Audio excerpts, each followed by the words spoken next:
ಮಾಧ್ಯಮದೊಂದಿಗೆ ಉತ್ತಮ ಬಾಂಧವ್ಯ ಬೆಳೆಸಿಕೊಳ್ಳಿ. SP doctor BT Kavita. PSI ಪ್ರಶಿಕ್ಷಣಾರ್ಥಿಗಳೊಂದಿಗೆ ಪತ್ರಕರ್ತರ ಸಂವಾದ ಕಾರ್ಯಕ್ರಮದಲ್ಲಿ ಚೆನ್ನಾಗಿ ತರಬೇತಿ ಪಡೆದು ಜನಸ್ನೇಹಿ ಪೊಲೀಸ್ ಅಧಿಕಾರಿಗಳಲ್ಲೂ ಸಲಹೆ.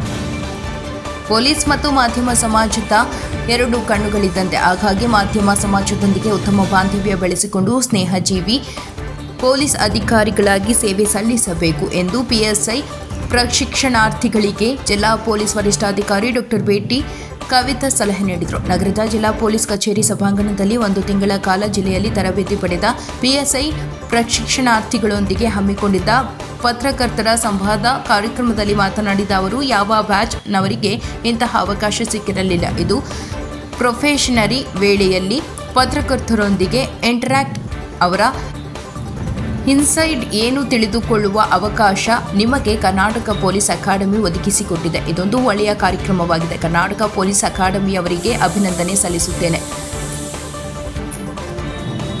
ತರಬೇತಿಯಲ್ಲಿ ನೀವು ಚೆನ್ನಾಗಿ ಕಲಿತುಕೊಳ್ಳುತ್ತಿದ್ದೀರಿ, ಅದನ್ನು ಚೆನ್ನಾಗಿ ಬಳಸಿಕೊಳ್ಳಬೇಕು ಎಂದರು.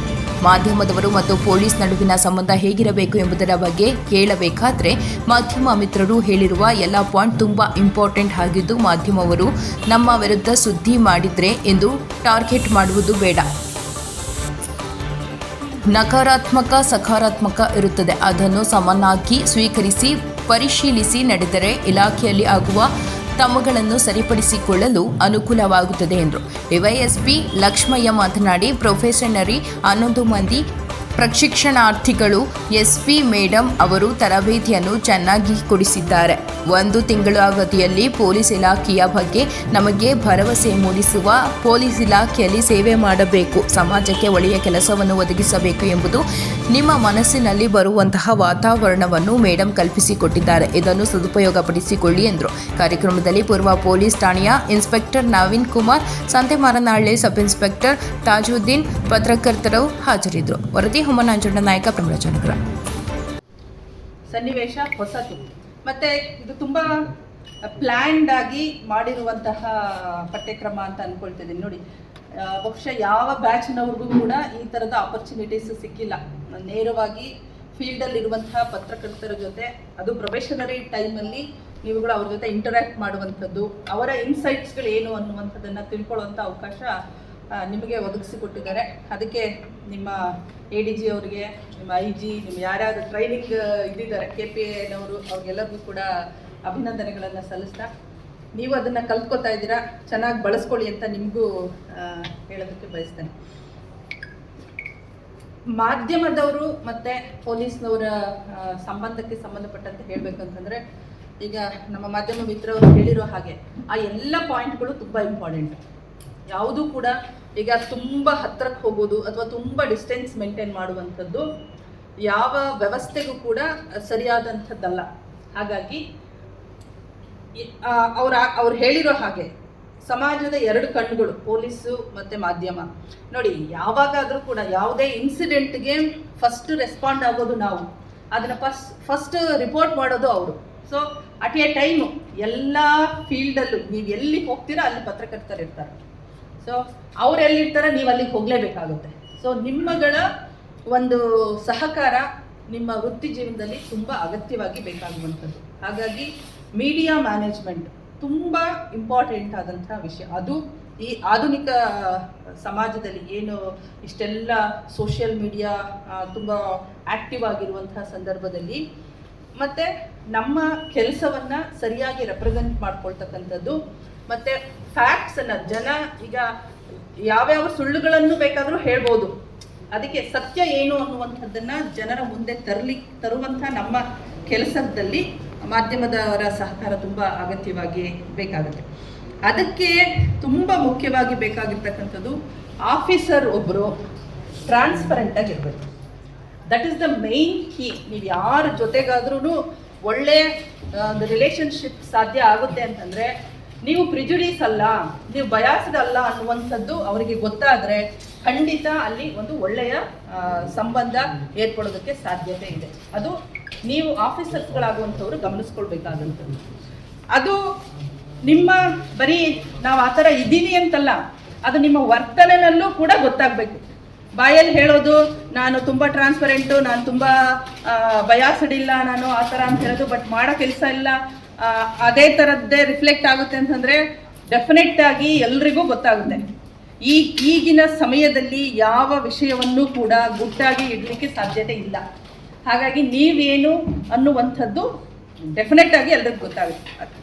ಹಾಗಾಗಿ ನಿಮ್ಮ ವರ್ತನೆ ಆ ಥರ ಇದ್ದರೆ ಖಂಡಿತವಾಗ್ಲೂ ಒಂದು ಒಳ್ಳೆ ಸಂಬಂಧ ಏರ್ಪಡೋದಕ್ಕೆ ಸಾಧ್ಯ ಆಗುತ್ತೆ. ಮತ್ತು ಇಲಾಖೆಯಲ್ಲಿ ಈಗ ಮಾತಾಡ್ತಾ ಹೇಳಿದ್ರು ತುಂಬ ಒತ್ತಡಗಳನ್ನು ನಿಭಾಯಿಸುವಂಥ ಸಂದರ್ಭಗಳು ನಮಗೆ ಬರುತ್ತೆ ಅಂತ ಹೇಳ್ಬಿಟ್ಟು ಖಂಡಿತವಾಗ್ಲೂ ಅದಕ್ಕೇನೆ ನಮ್ಮ ಪ್ರೊಫೆಷನಲ್ಸ್ ಮೆನ್ಷನ್ ಮಾಡಿದ ಹಾಗೆ ಸಿದ್ಧಗೊಳಿಸೋದು ಅದಕ್ಕೋಸ್ಕರನೇ. ಈಗ ನಮಗೆ ಟ್ರೈನಿಂಗ್ ಮಾಡುವಂಥ ಸಂದರ್ಭದಲ್ಲಿ ಬಹುಶಃ ಹೊರಗಿನವ್ರಿಗೆ ಅಷ್ಟೊಂದು ಗೊತ್ತಾಗೋದಿಲ್ಲ ಅದು ಆ ಟ್ರೈನಿಂಗ್ ಎಷ್ಟರ ಮಟ್ಟಿಗೆ ಹಾರ್ಡ್ ಆಗಿರುತ್ತೆ ಅಂತ ಹೇಳ್ಬಿಟ್ಟು. ಸುಮ್ಮನೆ ರಜೆಗಳು ಬಂದಾಗ ರಜೆಗಳನ್ನು ಅಲ್ಲೇನು ಕ್ಲಾಸ್ ತಗೊಳ್ಳೋದಿಲ್ಲ, ಏನು ಮಾಡಲ್ಲ, ಸುಮ್ಮನೆ ಆದರೂ ನಾವು ಅಕಾಡೆಮಿನಲ್ಲೇ ಇರಬೇಕಾಗುತ್ತೆ. ಯಾಕೆ ಅಂತಂದರೆ ಅದು ಒಂದು ಟ್ರೈನಿಂಗೇ ನಮಗೆ. ಅಂದರೆ ಹೇಗೆ ಮನೆಯಿಂದ ದೂರ ಇರಬೇಕು, ಮತ್ತು ಹೋಮ್ ಸಿಕ್ ಅದನ್ನೆಲ್ಲ ಬಿಟ್ಟು ಬಿಡಬೇಕು. ಮತ್ತು ನಾವು ಯಾವುದೇ ಸಂದರ್ಭದಲ್ಲಿ ನೋಡಿ ಹಬ್ಬ ಹರಿದಿನ ಎಲ್ಲ ಸ್ಟ್ರಾಂಗ್ ಮಾಡುತ್ತೆ. ಮತ್ತು ಬಹುಶಃ ಬಾಬು ಅವರು ಕೇಳಿದ್ದು ಪ್ರಶ್ನೆ ನನಗನ್ಸಿದ್ದು ಮೇ ಬಿ ಅವ್ರು ಯಾವ ಅರ್ಥದಲ್ಲಿ ಕೇಳಿರ್ಬೋದು ಅಂತಂದರೆ, ಮಹಿಳೆಯರು ಅಂತಂದರೆ ಸ್ವಲ್ಪ ಎಮೋಷನಲ್ ಅಂದರೆ ಭಾವಜೀವಿಗಳು, ಸಾಮಾನ್ಯವಾಗಿ ಪುರುಷರಷ್ಟು ಪ್ರಾಕ್ಟಿಕಲ್ ಆಗಿರಲ್ಲ. Because they are kind, kind ಇರ್ತಾರೆ.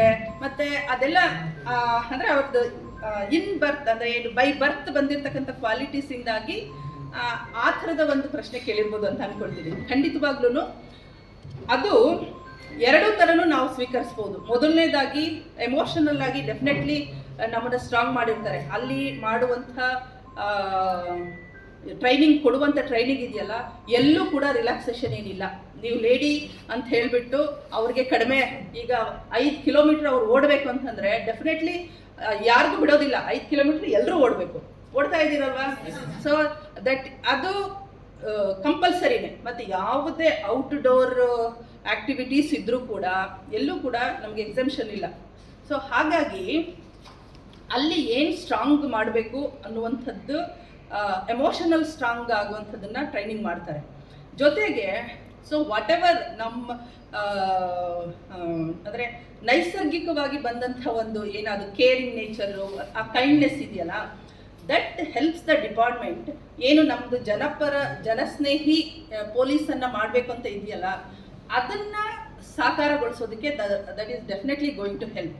ಸಾಮಾನ್ಯವಾಗಿ ನನ್ನ ಬಗ್ಗೆ ಮಾತಾಡುವಾಗ ನನ್ನ ಫ್ರೆಂಡ್ಸ್ ಆಗಲಿ ಅವ್ರುಗಳೆಲ್ಲ ಹೇಳ್ತಾ ಇರ್ತಾರೆ, ನೀವು ಪೊಲೀಸ್ ಆಗೋದಕ್ಕೇ ಇಟ್ಸ್ ನಾಟ್ ದಟ್ ನೀವು ಪೊಲೀಸ್ ಥರ ತುಂಬ ಏನೋ ರಫ್ ಆಗಿ ಆ ಥರ ಅನ್ಸೋಲ್ಲ, ನೀವು ಹೆಂಗೆ ಪೊಲೀಸ್ ಆದ್ರಿ, ಹೆಂಗೆ ಮಾಡ್ತೀರಿ ಅಂತ. ಬಟ್ ಅದು ಯಾವಾಗಲೂ ಪೊಲೀಸ್ ಆಗಬೇಕು ಅಂತಂದರೆ ಕೆಟ್ಟ ಭಾಷೆನೇ ಬಳಸಬೇಕು ಅಥವಾ ಹೊಡಿಬೇಕು ಅನ್ನೋಂಥದ್ದೇ ಇಲ್ಲ. ಖಂಡಿತ ಯಾವ ಪೊಲೀಸ್ ಸಿಂಗಲ್ಲೂ ಕೂಡ ಆ ಥರದ್ದು ಖಂಡಿತ ಇಲ್ಲ. ನಾನು ಇದುವರೆಗಿನ ನನ್ನ ಸರ್ವಿಸಲ್ಲಿ ಒಂದೇ ಒಂದು ಸಲ ಎಕ್ಸೆಪ್ಟ್ ಒನ್ ಟೈಮ್ ಹೊಡೆದಿರೋದು ಬಿಟ್ಟರೆ ಯಾವತ್ತೂ ಹೊಡೆದಿಲ್ಲ. ಆಯ್ತು, ಹಂಗಂತ ಮಾತ್ರಕ್ಕೆ ನಾವು ಕ್ರಿಮಿನಲ್ಸ್ಗಳಿಗಾಗಲಿ ಅಥವಾ ನಮ್ಮ ಸ್ಟಾಫ್ ಅಧಿಕಾರಿಗಳಿಂದಾಗಲಿ ಕೆಲಸ ತೆಗಿಯಲ್ಲ ಅಂತಲ್ಲ. ಕೆಲಸ ಮಾಡಿಸೋದಕ್ಕೆ ನಾವು ಕೆಟ್ಟದಾಗಿ ನಡ್ಕೊಳ್ಬೇಕಾದಂಥ ಅಗತ್ಯ ಇಲ್ಲ. ಹಾಗಾಗಿ ಡಿಪಾರ್ಟ್ಮೆಂಟ್ಗೆ ಈ ಒಳ್ಳೆಯತನ ಸಾರ್ವಜನಿಕರಿಗೆ ಒಳ್ಳೆ ಸರ್ವಿಸನ್ನು ಕೊಡೋದಕ್ಕೆ ಉಪಯೋಗ ಆಗುತ್ತೆ. ನಿಜವಾಗ್ಲೂ with due respect to the men, women are really doing very good job. ಪೊಲೀಸಲ್ಲೂ ಕೂಡ ಡೆಫಿನೆಟ್ ಆಗಿ ತುಂಬ ಚೆನ್ನಾಗಿ ಕೆಲಸ ಮಾಡ್ತಾ ಇದ್ದಾರೆ. ನಾನು ಒಂದೊಂದ್ಸಲ ಹೇಳ್ತೀನಿ, ನಿಮಗಿನ್ನೂ ಜಾಸ್ತಿ ಅವರೇ ಚೆನ್ನಾಗಿ ಕೆಲಸ ಮಾಡೋದು ಅಂತೇಳಿ. ಬಿಕಾಸ್ ನಮಗೆ ಈಗ ಈ ಸ್ಟೇಜಲ್ಲಿ ಒಂದು ರೀತಿ ಇದು ಟ್ರಾನ್ಸಿಷನ್ ಪೀರಿಯಡ್ ಥರ. ಅಂದರೆ ಇಲ್ಲಿಗೆ ಪೊಲೀಸ್ಗೆ ಅಂದರೆ ಮೇಲ್ ಡಾಮಿನೇಟೆಡ್ ಆಗಿರ್ತಕ್ಕಂಥ ಫೋರ್ಸ್ಗೆ ವಿಮೆನ್ ಎಂಟ್ರಿ ಆಗಿ ಅವರನ್ನು ಅವರು ಪ್ರೂವ್ ಮಾಡ್ಕೊಳ್ಳೋದಕ್ಕೋಸ್ಕರ ಡೆಫಿನೆಟ್ ಆಗಿ ಮೆನ್ 1% ಕೆಲಸ ಮಾಡಿದರೆ ವಿಮೆನ್ 2% ಮಾಡಬೇಕಾಗುತ್ತೆ. Because they have to prove that ಇಲ್ಲ ನಾವು ಕೂಡ ಸಮರ್ಥರಿದ್ದೀವಿ ಅಂತ ತೋರಿಸೋದಕ್ಕೆ. ಹಾಗಾಗಿ ಒಳ್ಳೆ ಕೆಲಸಗಳನ್ನು ನಿಜವಾಗ್ಲೂ ನಮ್ಮ ವಿಮೆನ್ ಆಫೀಸರ್ಸು ಕೂಡ ಮಾಡ್ತಾ ಇದ್ದಾರೆ. ಅದರಲ್ಲಿ ಏನೂ ಡಿಫ್ರೆನ್ಸ್ ಇಲ್ಲ. ಒಂದು ಸಲ ಆಫೀಸರ್ ಅಂತ ಬಂದ ಮೇಲೆ there is no male female ಆ ಥರದ್ದು ಇಲ್ಲೇ ಇಲ್ಲ. ಲೇಡಿ ಆಫೀಸರ್ ಆ ಥರದ್ದು ಏನಿಲ್ಲ. They will even our senior officers also treat them equally. ಮತ್ತು ಆಪರ್ಚುನಿಟೀಸು ಅಷ್ಟೇ ಈಕ್ವಲ್ ಆಗಿನೇ ಕೊಡ್ತಾರೆ. ಬಟ್ ಇನ್ನೂ ಕೂಡ ಸೊಸೈಟಿನಲ್ಲಿ ಸ್ವಲ್ಪ ಆ ಮನೋಭಾವ ಇದೆ. ಅಂದರೆ ಹೇಗಪ್ಪ ಮಹಿಳೆಯರು ಮಾಡ್ತಾರೆ ಅನ್ನುವಂಥದ್ದು. ಬಹುಶಃ ಅದಕ್ಕೆ ಬೇಕಾದಂಥ ಎಲ್ಲ ಸಿದ್ಧತೆಯೂ ಕೂಡ ನಮ್ಮ ಡಿಪಾರ್ಟ್ಮೆಂಟ್ ಮಾಡಿ ಕೊಡ್ತಾ ಇದೆ. ಹಾಗಾಗಿ ಡೆಫಿನೆಟ್ಲಿ ನಮ್ಮ women officers will do good job. ಆಯಿತಾ? ಇವತ್ತು ನಮ್ಮ ಜಿಲ್ಲೆಗೆ ನೀವು ಪ್ರೊಫೆಷನರಿ 11 ಜನ ಪ್ರಶಿಕ್ಷಣಾರ್ಥಿಗಳು ಇಲ್ಲಿ ಬಂದರು. ನಿಮ್ಮನ್ನು ರಿಸೀವ್ ಮಾಡ್ಕೊಂಡಾಗಿಂದ ನಿಮ್ಮನ್ನು ಬೀಳ್ಕೊಡುಗೆ ಮಾಡೋವರೆಗೂ ಮನೆ ಎಸ್ ಟಿ ಮೇಡಮ್ ಅವರು ಎಷ್ಟು ಮುತುವರ್ಜಿ ವಹಿಸಿ ನಿಮಗೆ ಈ ಒಂದು ತಿಂಗಳ ಅವಧಿಯಲ್ಲಿ ನಿಮಗೆ ಎಷ್ಟೊಂದು ಒಂದು ಶಿಕ್ಷಣವನ್ನು ಅಂದರೆ ಒಂದು ತರಬೇತಿಯನ್ನು ಎಷ್ಟು ಚೆನ್ನಾಗಿ ಕೊಡಿಸಿದ್ದಾರೆ ಅನ್ನೋದಕ್ಕೆ ಇದು ಉದಾಹರಣೆ. ನಾನು ಎಕ್ಸಾಂಪಲ್ ಹೇಳ್ತೀನಿ, ನಿಮ್ಮಷ್ಟು ಅದೃಷ್ಟವಂತರು ಯಾರೂ ಇಲ್ಲ. ಯಾಕಂದರೆ ಅದು ನಮ್ಮ ಮೇಡಮ್ ಅವರ ಒಂದು ಕೈಯಲ್ಲಿ ಅವರ ಒಂದು ಮುತುವರ್ಜಿ, ಅವರ ನಿಮ್ಮ ಒಂದು ಪ್ರತಿಯೊಂದು ದಿನದ ಅಪ್ಡೇಟ್ ಮಾಡಿ ಮತ್ತು ಎಲ್ಲೆಲ್ಲಿ ಕಳಿಸ್ಬೇಕು, ಏನೇನು ಮಾಡ್ತಾ ಇದ್ದಾರೆ ಅನ್ನೋದ್ರ ಬಗ್ಗೆ ಅಷ್ಟೊಂದು ಫಾಲೋಅಪ್ ಮಾಡಿ ನಿಮಗೆ ಒಂದು ತಿಂಗಳ ಅವಧಿಯಲ್ಲಿ ನಿಮಗೆ ಪೊಲೀಸ್ ಇಲಾಖೆ ಬಗ್ಗೆ ನಿಮಗೆ ಒಂದು ಭರವಸೆ ಮೂಡ್ತಕ್ಕಂತಹ ಪೊಲೀಸ್ ಇಲಾಖೆಯಲ್ಲಿ ಸೇವೆ ಮಾಡಬೇಕು, ನಾವು ಚೆನ್ನಾಗಿ ಮುಂದೆ ಸಮಾಜಕ್ಕೆ ಒಂದು ಒಳ್ಳೆಯ ನಮ್ಮ ಒಂದು ಇದನ್ನು ಸೇವೆಯನ್ನು ಒದಗಿಸಬೇಕು ಅನ್ನೋ ಒಂದು ನಿಮಗೆ ಮನಸ್ಸಲ್ಲಿ ಬರತಕ್ಕಂತಹ ಒಂದು ವಾತಾವರಣವನ್ನು ನಮ್ಮ ಮೇಡಮ್ ಅವರು ನಿಮಗೆ ಸೃಷ್ಟಿಸಿಕೊಟ್ಟಿದ್ದಾರೆ. ಯಾಕಂದರೆ ನಾವು ಪ್ರೊಫೆಷನರಿ ಹೋದಾಗ ನಮಗೆ 60 ಜನ ನಾವು ಗುಲ್ಬರ್ಗ ರೇಂಜ್ಗೆ ಹೋದ್ವಿ ಮೇಡಮ್. ನಮ್ಗೆ 60 ಜನ ಹೋದರೆ ಗೋಕರ್ಣೂರು ಸಾಹೇಬರು, ಐ ಸಾಹೇಬರು, ಪ್ರತಾಪ್ ರೆಡ್ಡಿ ಸಾಹೇಬರು, SP ಸಾಹೇಬರು. ಅವಾಗ ಹೋದಾಗ ನಮಗೆ ಯಾರು ಮಾತಾಡಿಸೋದಿಲ್ಲ. ನಮಗೆ ಹೋದಾಗ ಒಂದು ಹಾಸ್ಟೆಲ್ ಇತ್ತು, ಟ್ರೈನಿಂಗ್ ಹಾಸ್ಟೆಲ್ ಇತ್ತು. ಆ ಟ್ರೈನಿಂಗ್ ಹಾಸ್ಟೆಲಲ್ಲಿ ಉಳ್ಕೊಳ್ಳೋಕ್ಕೆ ವ್ಯವಸ್ಥೆ ಮಾಡಿದ್ರು. ಆಮೇಲೆ ಡಿಸ್ಟ್ರಿಕ್ಟ್ ಅಲಾಟ್ ಮಾಡಿದ್ರು.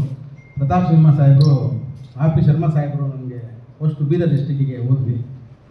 ಜಸ್ಟ್ ಮಾತಾಡಿಸಿ ಕಳಿಸಿದ್ದೆ. ಮತ್ತೆ ನಮ್ಮನ್ನು ಯಾರು ನೀವು ಎಲ್ಲಿದ್ದೀರಿ, ಏನಿದ್ದೀರಿ, ಯಾರು ಏನು ನಮಗೆ ಮಾತಾಡಿಸಿಲ್ಲ. ಇವತ್ತು ನಿಮಗೆ ಪ್ರತಿದಿನ ಇವತ್ತು ಬೆಳಗ್ಗೆ ನೀವೇನು ಕೆಲಸ ಮಾಡಬೇಕು, ನಿಮ್ಗೆ ಎಲ್ಲಿ ಟ್ರೈನಿಂಗ್ ಕೊಡಿಸ್ಬೇಕು, ಯಾರ ಹತ್ರ ನಿಮಗೆ ಮಾಹಿತಿ ಕೊಡಿಸ್ಬೇಕು, ಮತ್ತು ನಿಮಗೆ ಉಳ್ಕೊಳ್ಳೋದ ವ್ಯವಸ್ಥೆ, ನಿಮ್ಮ ಸೆಕ್ಯೂರಿಟಿ.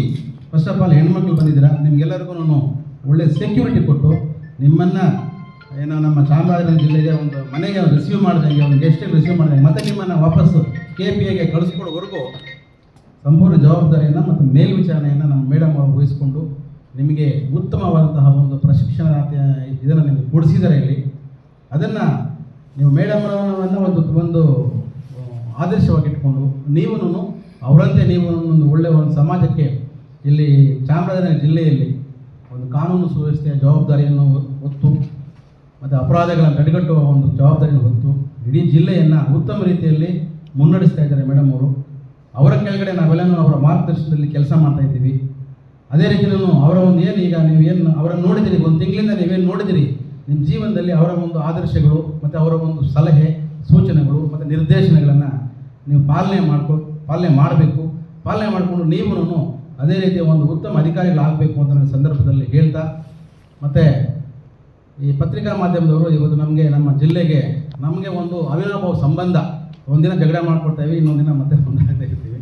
ಅದು ನಡೀತಾ ಬರ್ತಾ ಇದೆ. ನಮಗೆ ಇವತ್ತು ಮೇಡಮ್ ಅವರು ಮಧ್ಯಾಹ್ನ ನನಗೆ 2 ಗಂಟೆಗೆ ನನಗೆ ಮಾಹಿತಿ ಕೊಟ್ಟರು, ಹಿಂಗೆ ಪ್ರೆಸ್ ಅವ್ರನ್ನ ಕರೆಸಬೇಕು ಮತ್ತು ಪ್ರೊಫೆಷನಲ್ಸ್ ಬಗ್ಗೆ ಸಂವಾದ ಮಾಡಿಸ್ಬೇಕು ಅಂತ ಹೇಳ್ಬಿಟ್ಟು. ಇವು ಎಲ್ಲರಿಗೂ ಇಮಿಡಿಯೇಟ್ ನಾನು ಕಾಲ್ ಮಾಡಿದೆ. ಆಮೇಲೆ ನಮ್ಮ ನವೀನ್ಗೆ ಹೇಳಿದೆ ಮೆಸೇಜ್ ಹಾಕು ಅಂತ. ಮೆಸೇಜ್ ಹಾಕಿದ್ರು. ಮತ್ತು ಆ ಸಂಜೆ ಹೊತ್ತು ಸ್ವಲ್ಪ ನಮಗೆ ಸಮಯದ ಅಭಾವ ಇದೆ ಸರ್, ಮತ್ತು ಹಂಗೆ ಏನಾದರೂ ಮಾಡಿ ಮೇಡಮ್ ಅವರು ಆದೇಶ ಕೊಟ್ಟಿರಪ್ಪ, ಇವೆಲ್ಲರೂ ಬರಬೇಕು, ತಾವೆಲ್ಲರೂ ದಯವಿಟ್ಟು ಬರಬೇಕು ಅಂತ ರಿಕ್ವೆಸ್ಟ್ ಮಾಡಿದ್ರಿ. ತಾವೆಲ್ಲ ಬಂದಿದ್ರಿ. ಅದಕ್ಕೆ ನಮ್ಮ ಒಂದು ಪೊಲೀಸ್ ಇಲಾಖೆ ನಿಮ್ಮೆಲ್ಲರೂ ಬಹಳ ಅಭಿನಂದನೆಗಳನ್ನು ಸಲ್ಲಿಸಲಿಕ್ಕೆ ನಾನು ಇಷ್ಟಪಡ್ತೀನಿ. ಮತ್ತು ನೀವು ಇಲ್ಲಿಂದ ಏನು ಕಲ್ತ್ಕೊಂಡು ಹೋಗಿದ್ದೀರಿ ಅದನ್ನು ನಿಮ್ಮ ಜೀವನದಲ್ಲಿ ಮುಂದೆ ಅಳವಡಿಸ್ಕೊಳ್ಳಿ. ಇಲಾಖೆಯಲ್ಲಿ ನೀವಿನ್ನೂ ಸುಮಾರು 35 ವರ್ಷ ಸೇವೆಯನ್ನು ಕೊಡ್ತಕ್ಕಂತಹ ಅಧಿಕಾರಿಗಳು. ಇಲಾಖೆ ಎಷ್ಟು ಚೆನ್ನಾಗಿದೆಯೋ ಅಷ್ಟೇ ಒತ್ತಡಗಳನ್ನು ನಾವು ಎದುರಿಸಬೇಕಾಗ್ತದೆ. ಆ ಒತ್ತಡಗಳನ್ನು ಎದುರಿಸಬೇಕಂದ್ರೆ ನಾವು ಮಾನಸಿಕವಾಗಿ ಸಿದ್ಧರಾಗಬೇಕು. ಸಿದ್ಧವಾಗಬೇಕಂದ್ರೆ ನಾವು ನಮ್ಮ ಒಂದು ಕೆಲಸದಲ್ಲಿ ನಾವು ಒಂದು ಪರ್ಫೆಕ್ಟ್ನೆಸ್ಸನ್ನು ಕಲ್ಕೋಬೇಕು. ನಾವು ಯಾವಾಗ ಪರ್ಫೆಕ್ಟ್ನೆಸ್ಸನ್ನು ನಾವು ಕಲ್ಕೋತೀವಿ, ಆವಾಗ ನೀವು ಯಾವುದೇ ಒಂದು ಸಮಸ್ಯೆ ಬಂದರೂ, ಯಾವುದೇ ಒಂದು ಇದನ್ನು ಬಂದರೂ ಅದನ್ನು ಫೇಸ್ ಮಾಡುವಂತಹ ಒಂದು ಮನಸ್ಥಿತಿ ನಿಮ್ಮಲ್ಲಿ ಬರ್ತದೆ. ಅದಕ್ಕೇ ಫಸ್ಟ್ ನೀವು ಏನು ಮಾಹಿತಿಯನ್ನು ನೀವು ಕಲಿತಾ ಇದ್ದೀರಿ ಅದನ್ನು ಒಂದು ಮನಸ್ಸಿಟ್ಟು ಅದನ್ನು ಪರಿಪೂರ್ಣವಾಗಿ ಕಲಿಬೇಕು. ಅರ್ಧಂಬರ್ಧ ಕಲಿತ್ರೆ ಅರ್ಧಂಬರ್ಧ ಆಗಿಬಿಡ್ತೀವಿ. ಏನು ಕಲ್ತಿಲ್ಲ ಅಂದರೆ ಏನೂ ಗೊತ್ತಿರಲ್ಲ. ಸಮಾಜದಲ್ಲಿ ನೀವು ನಮ್ಮ ಪೊಲೀಸ್ ಇಲಾಖೆ ಇವತ್ತು ಪ್ರತಿದಿನ ಒಂದು ಹೊಸ ಒಂದು ಇದನ್ನು ನಾವು ಫೇಸ್ ಮಾಡ್ತಾಯಿದ್ದೀವಿ, ಸಮಸ್ಯೆಗಳನ್ನು ಫೇಸ್ ಮಾಡ್ತಾಯಿದ್ದೀವಿ.